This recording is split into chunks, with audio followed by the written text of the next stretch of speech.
Estamos en la Cámara de Diputados para el Foro Energía Eléctrica y Conflicto Laboral de la Tarifa Social Justa.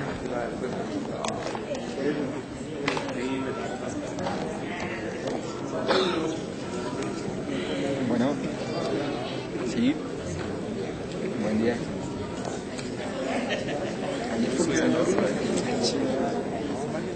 Sí.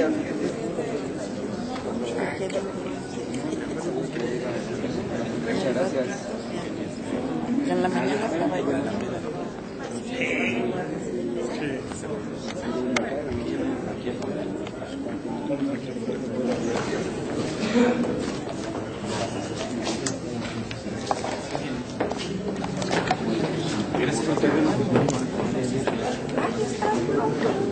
Y muchas, ahora que platicamos.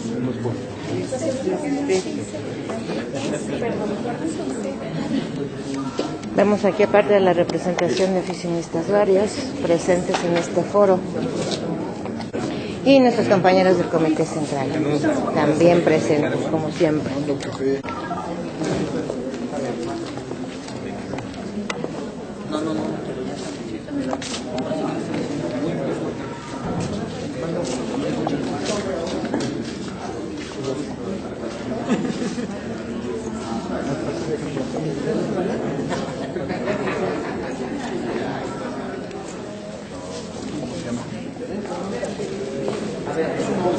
Una serie de temas sobre la extinción de Luz y Fuerza del Centro. En la pasada legislatura no se permitió abrir el debate sobre estos temas que son de interés nacional. Y aquí tiene que ver que el tema del sector de energía está amarrado en el Tratado de Libre Comercio con América del Norte. En 1992, y creo que son de los temas que se tienen que abrir a la discusión de esta 62ª legislatura. Hay un tema que nos sorprende y que lo hemos abierto la discusión ampliamente sobre lo que qué se entiende por servicio público. Si remontamos al precepto constitucional, Adolfo López Mateos, el 27 de septiembre de 1960, decreta la nacionalización de la industria eléctrica y mandó una iniciativa al Congreso de la Unión, y esa iniciativa modifica o adiciona en el párrafo sexto del artículo 27 constitucional, que dice tácitamente, dice: corresponde exclusivamente a la nación generar, transmitir, transformar, distribuir y abastecer de energía eléctrica que tenga por objeto la prestación de un servicio público. Dice: en esta materia no se otorgarán concesiones a los particulares y la nación aprovechará esos recursos para dicho fin. Después también adicionaron el párrafo cuarto del artículo 28, donde no se entiende que sea un monopolio el tema de la industria eléctrica o los hidrocarburos o la industria nuclear. Pero además también le pusieron como una de las obligaciones exclusivas de los diputados y senadores el artículo 73, fracción décima, que dice que corresponde exclusivamente a diputados y senadores legislar en materia de energía eléctrica. Hoy que inicia esta legislatura, me parece muy importante que el Congreso recupere sus facultades exclusivas, que en la pasada legislatura nos atrevemos a decir que esas facultades fueron subordinadas a los intereses del Ejecutivo de Felipe Calderón. Y en el servicio público hay una contradicción que dice en el artículo 3 de la Ley del Servicio Público de Energía Eléctrica actual, dice que no se considera servicio público la generación de energía eléctrica para autoabastecimiento, cogeneración o pequeña producción. 2. La generación de energía eléctrica que realizan los productores independientes para su venta a Comisión Federal de Electricidad. 3. La generación de energía eléctrica para su explotación derivada de la cogeneración, producción independiente y pequeña producción. 4. La importación de energía eléctrica por su parte de personas físicas o morales distintas exclusivamente el abastecimiento para sus propios fines. La generación de energía eléctrica destinada a uso de emergencias derivadas de interrupciones en el servicio público de energía eléctrica. Esta reforma la hizo Salinas de Gortari y fue en su segundo trimestre cuando mandaron esta iniciativa, y esto contraviene el precepto de la Constitución. Ahí viene el problema del sector eléctrico en el país. El tema del sector petrolero es lo mismo. Y a partir de esto que nos vendieron a los mexicanos el cuento de que con estas figuras se iba a ayudar al desarrollo de las empresas estatales. Además crearon la Comisión Reguladora de Energía diciendo que iba a ayudar a la planeación y al desarrollo del sector. Hoy lo que estamos observando de 1992 a la fecha, que estas figuras que crean de manera ilegal en la ley está desplazando a los organismos públicos descentralizados. La Comisión Reguladora ha entregado 772 permisos a empresas privadas extranjeras. Hoy tienen ya el 55% de la capacidad de generación en el país. Hay una subutilización de la infraestructura eléctrica en Comisión Federal de Electricidad. Y si observamos los últimos resultados de la cuenta pública de la Auditoría Superior de la Federación del 2009, se podrá reflejar lo que estamos haciendo. Ahí viene el contexto del caso Luz y Fuerza del Centro. El tema de las tarifas es uno de los temas que están ahí. Felipe Calderón decía en su decreto de extinción de Luz y Fuerza del 11 de octubre del 2009 que el problema de Luz y Fuerza era la transferencia de 49,000 millones de pesos al año para los privilegios de los trabajadores, y así lo dijo, y empezó a decir: es doble del presupuesto de la UNAM, es doble del presupuesto de seguridad, de una serie de dependencias públicas, y empezó a engañar a los mexicanos. Y en ese documento tácitamente se dice que mientras la CFE le estaba comprando el kilowatt hora a los privados en 53 centavos, a Luz y Fuerza del Centro se lo estaban vendiendo a $1.43. Entonces, para poder mantener tarifas bajas había que transferir dinero. Pero no nada más fue exclusivo Luz y Fuerza del Centro de transferencias para el tema de las tarifas, sino a la Comisión Federal de Electricidad le hicieron transferencias al doble, y cada año, y tenemos el registro del 2001 hasta el 2009. Al final se menciona el tema de los salarios. Los salarios de los trabajadores apenas representaban el 6.3% del costo de explotación. Son una mentira más de Felipe Calderón. Pero qué bueno que ya en la Auditoría Superior de la Federación y aquí en el Congreso se cuentan con estos datos. Muy rápido queremos señalar, trajimos unas diapositivas para que observen los diputados, de las consecuencias de tomar esta decisión en contra del Sindicato Mexicano de Electricistas. Este es un documento que se le envió en el 2010 a Fernando Gómez Mon, que era secretario de Gobernación.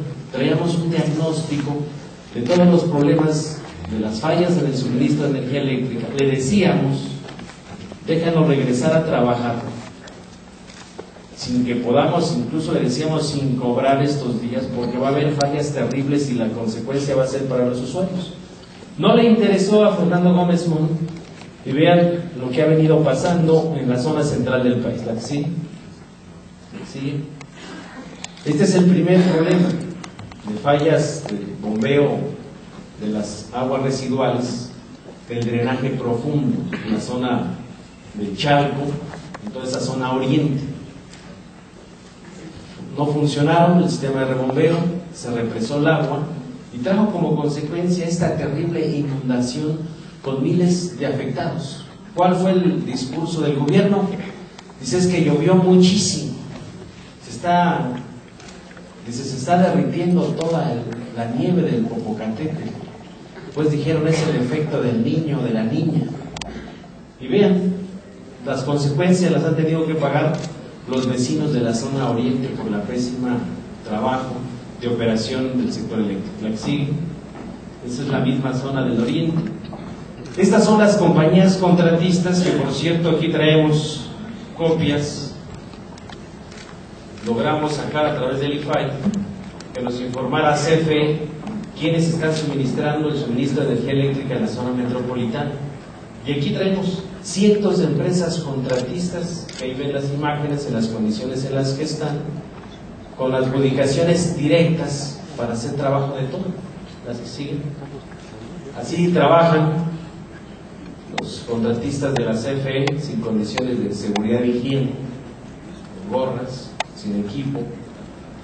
Y esto es lamentable para la ciudad más importante del mundo, que se ha pronunciado con bombos y platillos el reconocimiento internacional al Distrito Federal, pero no le han pasado el tema de la infraestructura eléctrica. Estos postes de madera conducen líneas de 115,000 volts en Antonio Caso. Estos postes de madera no se instalan en Luz y Fuerza desde hace 40 años. En Luz y Fuerza se normaron los postes de concreto, los postes de acero, pero para una zona tan importante, el desarrollo de Luz y Fuerza a través de los ingenieros y técnicos fueron redes subterráneas. No pudieron reparar una red subterránea de 230,000 volts que alimenta la subestación Cuauhtémoc, y muy rápido entonces dijeron: vamos a tener una línea de 115,000 pegado a las aceras y a las propias casas habitación. Tenemos ya un dictamen de Protección Civil. Esto pone en riesgo la vida de los habitantes del Distrito Federal. ¿Sí? Redes subterráneas las hicieron aéreas porque no pueden resolver los problemas subterráneos.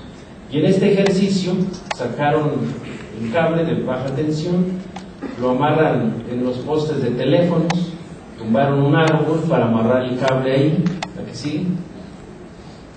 Esos árboles los derramaron para pasar el servicio y llegar hasta la casa habitación, porque no pudieron reparar una red de distribución subterránea en baja tensión, ¿la que sigue? Esto es lo que ha venido ocasionando todas las fallas. Traemos aquí, del 2009 a la fecha, se han registrado más de 600 incidentes en el puro Distrito Federal. Y lo más ha sido en el primer cuadro de la ciudad, en el centro histórico. Aquí pueden observar las explosiones, porque es una red automática que le ha costado a los técnicos, a los trabajadores, a los ingenieros, consolidar en muchos años para evitar que el primer cuadro de la ciudad se quede sin luz. Explosiones y explosiones. Primero acusaron a los trabajadores, incluso se acuerdan que Milenio se atrevió a decir que con un cuchillo cebollero íbamos y le cortábamos los cables de mediana tensión, y lo pasaban a todo cada ratito, y todavía se prestaban los técnicos de la CFE, además de esquiroles soplones, diciendo que sí, efectivamente se le cortaba con un cuchillo los cables subterráneos. Nadie lo puede hacer. Esas han sido las consecuencias para el Distrito Federal. ¿La que sigue? ¿La que sigue? Y esto es grave porque son accidentes mortales, son trabajadores. El primero es un joven de 21 años de edad, lo contrataron desde Puebla, lo llevaban en una cuadrilla para derramar árboles, sin seguridad e higiene, sin capacitación, sin adiestramiento. Son quemaduras de corrientes en 23,000 volts. Lo rescataron los bomberos porque la cuadrilla que lo llevaba lo dejaron abandonado arriba de un árbol. No tenía seguridad social, no tenía seguro social, por eso lo llevaron al hospital Rubén Leñero. Si ustedes pueden observar las quemaduras de 3er grado, a la fecha el joven falleció. Tenemos su testimonio de él, todavía se lo dio a un periodista. Tenemos sus propias imágenes. Los dos que están del otro lado son dos ingenieros. Ese es un accidente en la subestación Coyoacán. Un ingeniero que estaba a punto de jubilarse de la termoeléctrica de Tula, lo trajeron a reparar una falla en la subestación Coyoacán. Hicieron mala maniobra y ahí quedaron muertos, calcinados. Y tenemos el registro con datos oficiales de seguridad que siguen. Esos son otros accidentes mortales de los contratistas, la que sigue. Accidentes mortales, la que sigue.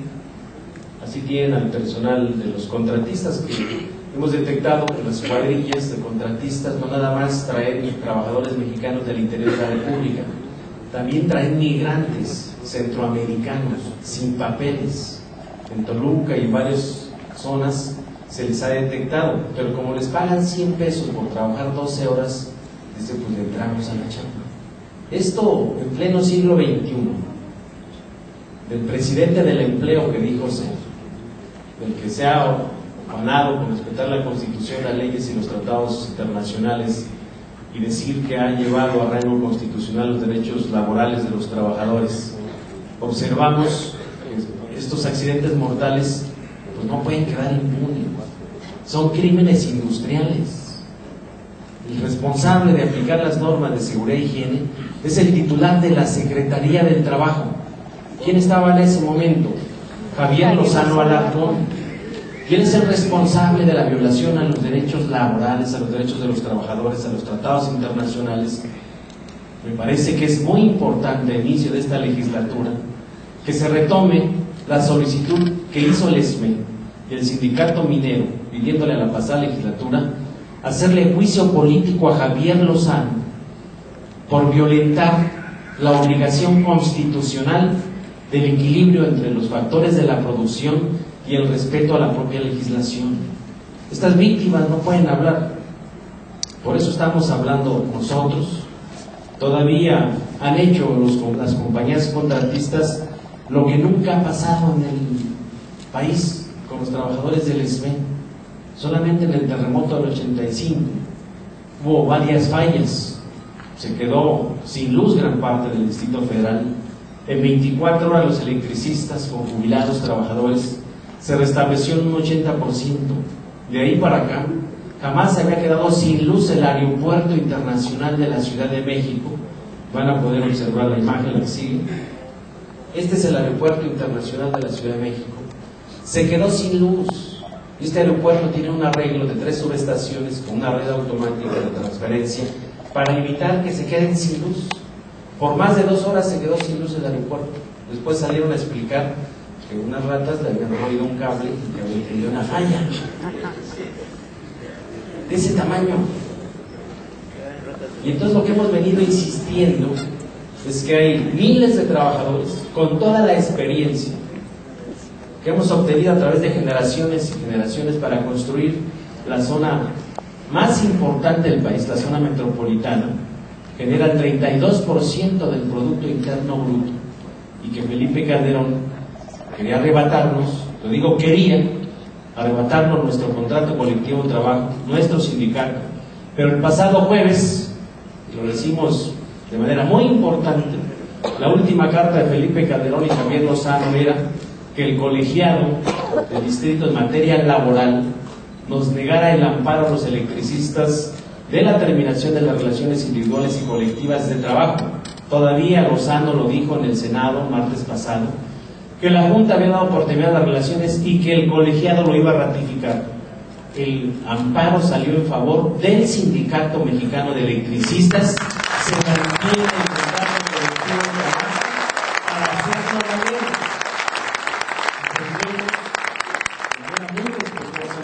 A los señores diputados a que nos ayuden a que se restablezca la legalidad y el Estado de Derecho en nuestro país. No puede quedar un precedente de esta naturaleza, que un señor que llegó robándose la presidencia de la República en el 2006 se quiera robar a un organismo público descentralizado, se quiera robar un contrato colectivo de trabajo y se quiera robar una infraestructura que le ha costado a los mexicanos, y sobre todo le quiera robar el subsidio a los usuarios. Los 42,000 millones de pesos que le daban a Luz y Fuerza iba a parar a las tarifas de los usuarios para tener una tarifa baja, de acuerdo a la situación económica que pudieran pagar. Ese dinero se lo quitaron. Se va a revisar el presupuesto de ingresos y egresos para el 2013 y bien vale la pena que una demanda de los ciudadanos de la zona metropolitana es que le restituyan el subsidio a la tarifa eléctrica y se vuelva a pagar conforme se estaba haciendo con Luz y Fuerza. El costo del kilowatt hora en promedio era de $1.70 con Luz y Fuerza.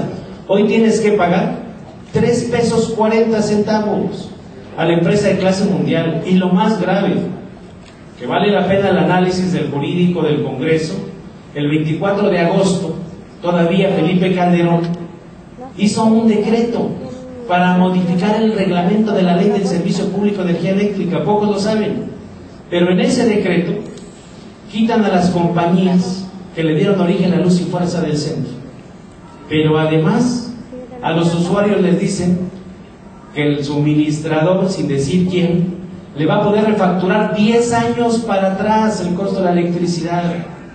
Y además le ponen los medidores de prepago ya como una condición, cuando en la legislatura pasada aquí se discutió una iniciativa de ley para los medidores de prepago. Si bien es cierto se aprobó en la Comisión de Energía, jamás se aprobó en el Pleno de la Cámara de Diputados, por lo tanto fue desechada la iniciativa. Pero ahora Calderón con un decreto les pone el medidor de prepago. Y además le pone que hacer convenios con gobiernos estatales hasta el Distrito Federal en infraestructura eléctrica, cuando hay un organismo encargado de todo el desarrollo eléctrico del país. Ese reglamento, como el que hizo Vicente Fox, recordarán, hizo una reforma al reglamento de la ley del servicio público. Los senadores metieron una controversia y se le echó para atrás el decreto a Vicente Fox. Yo creo que hoy debe de ser lo mismo. Diputados, senadores, una controversia para no dejar pasar ese decreto que modifica en contra de los propios usuarios de la zona metropolitana y de todo el país las condiciones del servicio público que se ha adquirido por el precepto de la Constitución. Vaya, entonces, este foro es muy importante porque abre el debate nacional sobre un tema que es crucial para el desarrollo económico y social de este país, que es el sector eléctrico, también el sector petrolero. Y yo creo que este Congreso tiene que quitarle a la CFE y a la Secretaría de Hacienda y Energía y Economía fijar las tarifas de luz. Ellos son quienes las ponen, las tarifas eléctricas, y los representantes del pueblo están aquí, en esta casa. No nos explicamos por qué no se puede fijar el costo del kilowatt hora aquí en el Congreso de la Unión, cuando aquí sí se fija el costo del barril del petróleo, que es más importante para la economía, el propio petróleo. Pero aquí hay más de 60 puntos de acuerdo, de exhortos a la CFE, pidiéndoles que bajen las tarifas, pero los exhortos para la CFE son llamadas a misa. Si quieren lo hacen, si no, no lo hacen. Pero allá afuera los que están en una encrucijada son los usuarios, o pagan la luz o comen. ¿Cómo sostener los propios negocios de la pequeña y mediana empresa con tarifas que son altísimas? Pagamos las tarifas eléctricas más caras de todo el mundo. Muchas gracias. Esperamos que esta intervención permita el análisis